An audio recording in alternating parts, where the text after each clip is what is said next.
we are a being whose purpose, the aim that we are all unconsciously aiming at, is reconstructing the encyclopedic knowledge of ourselves, and being encyclopedically knowing itself is absolute knowing. And I would like to make an experiment of if, as I firmly believe, Hegel's logic is the word of God, it is the absolute truth.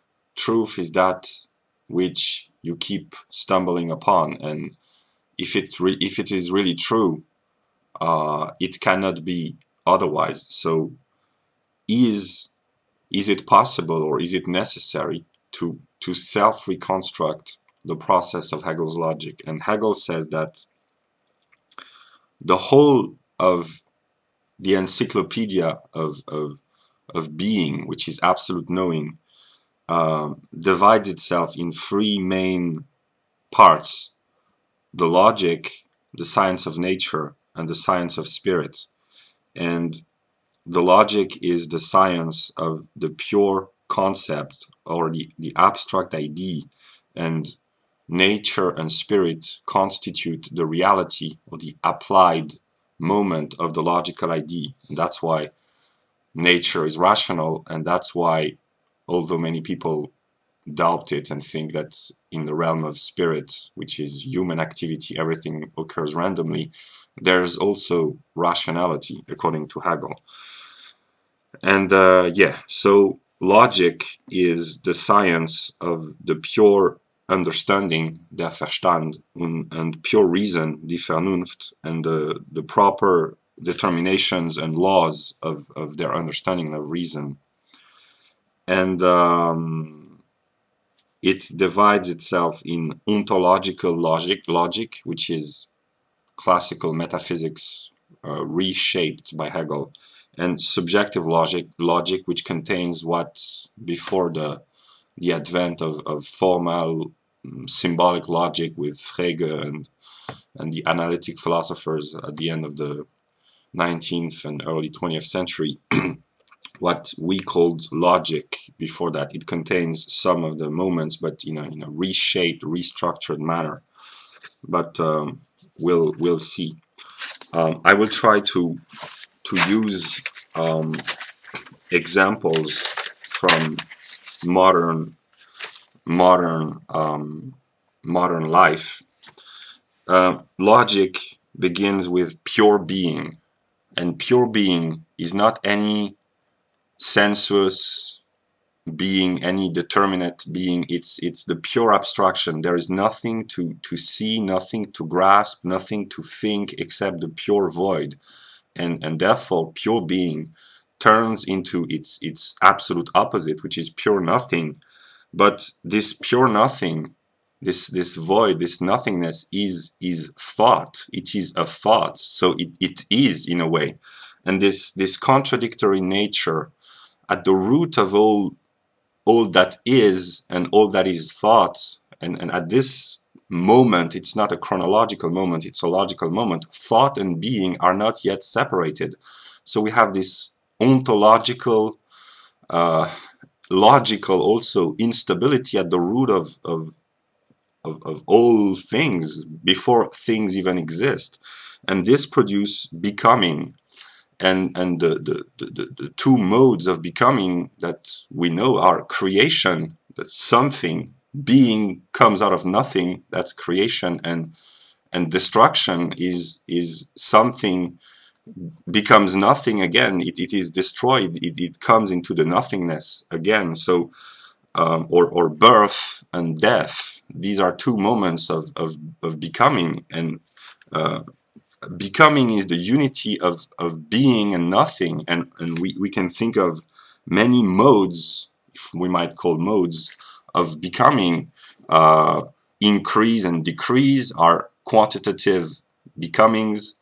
Change, transformation, growth, evolution, these are modes of becoming. And if we analyze what we think when we speak of these these ideas, we will realize that they contain a unity of becoming, of being and nothing, and that's why becoming is always unstable and always changing, and that's why the world is constantly moving, and nothing, even though it appears fixed and set, everything is in motion, everything is in movement, everything is in a state of perpetual becoming. And Heraclitus said that the only thing that can be said to be truly to be, although he didn't speak of being, but that the substance or the fundamental ground of all things was becoming, because everything becomes, and the image that we have of becoming is the fire, the eternal fire, which is, as long as it can negate and transform for better and for worse. And once the fire has nothing to feed itself with, it extinguishes itself and it ceases to be, and it leaves only ashes behind. And the symbolic is that, in Hegel's logic, is that the result of becoming is what he calls Dasein, which is being there, which is any being which is one with its negation. So any object is a Dasein in a way. Dasein is even more abstract than object, because Dasein is a being in relation with its non-being, and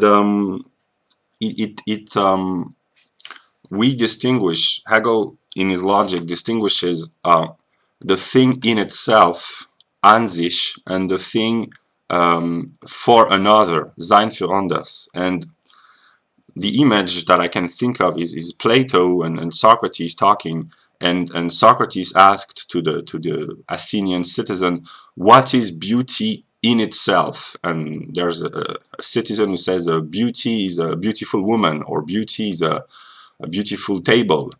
But what Plato in his dialogue seeks to grasp is the beauty in itself, or what one might say the essence of beauty. But essence is a more determinate category, and that comes only later in the process of the logical development. But what Hegel shows is that a thing in itself, without a relation to another, is not real, because reality, as logically defined by Hegel, is the Dasein in itself, with its Sein für anders, with its being for others. So reality contains negation in its very concept, and that's why reality is painful, because pain is the negative that we feel in our being as being the negation of our bodily being. So reality, the hallmark of the real, the stamp of the real, is pain, because reality, from a logical standpoint, contains negation within itself. And just an example to clarify, when people say that's a real shock, when they say that's a real surprise, that's a real joy, they imply that it contains the negation within itself. A real surprise is that what shakes your beliefs. A real joy is that which shakes profoundly your state of being. A real war is that which is not only an economic war or limited war, but a war which inflicts a lot of damage. So in the common everyday vocabulary, it is implied that what is real contains negation within itself. And another example taken from Hegel, to distinguish the thing in itself and the Sein für anders, the being for other. In the everyday speech we use, when we talk of a man, we implicitly are idealist, because we distinguish men and real men. Women say, oh, that's a real man. They do not claim that the external presence of the man is lacking in the not real man, but they are implicitly idealist, because they say that a real man is a man who is not just the body of a man, but has the mindset of a man. So he has the idea of manhood in himself. So women, when they talk about real men, they are idealists. They imply that reality is the thing in itself and its external relation. Both moments are necessary. Yeah. Then Dasein, in a more determinate way, is something, and something is differentiated from something else, but something has its being in something else, because something is what it is only to the extent that it is not what it is not. So the being other of the something, that which we call something else, is part of the fundamental determination of the something, and they are differentiated by the limit, and the limit is the middle between something and something else. And how should I put it?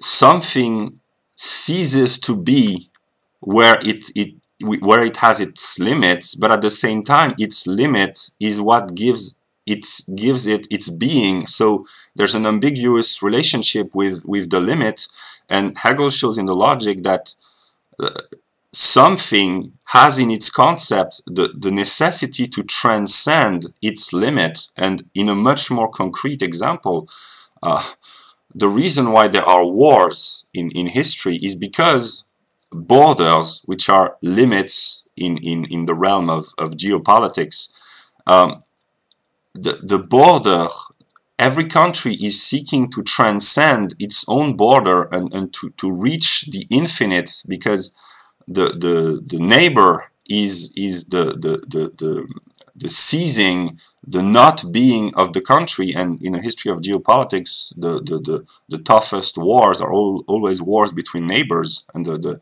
bitterest enmities and hatred are between neighbor countries. And Hegel shows that it is implied in the concept of something that it shall and will transcend its limit. And imperialism is the will to negate the other and to expand the limit, one's own limit, from within to the exterior, and to incorporate the other into oneself in order to transcend the limit. And the opposite of imperialism is the open borders, free immigration that has been promoted in the West for the past 50 or 60 years. It's also a will to negate the limit, but by incorporating the other. So the imperialist mindset and the leftist free immigration mindset are attempts in the political and geopolitical realm to transcend the limit, which is a transcendence towards the infinite. And that's why Hegel says that the world is rational, because at the roots of all spiritual and political movements, and because politics is a moment of spirit, there is this logical determination. And in both imperialism and free immigration, there's a will to negate the other and to restore the fullness of being. And Europe has been at peace for the past 70 years, but precisely the peace that Europe has enjoyed consisted in negating itself by willing to remove itself, and the peaceful state of things in Europe leads to the disappearance of Europeans. And so this is not a real peace. A peace which brings forth death is not really peace. Yeah, so I just wanted to show that the political and geopolitical movements are manifestation from logical determinations. And yeah, I will continue in another video.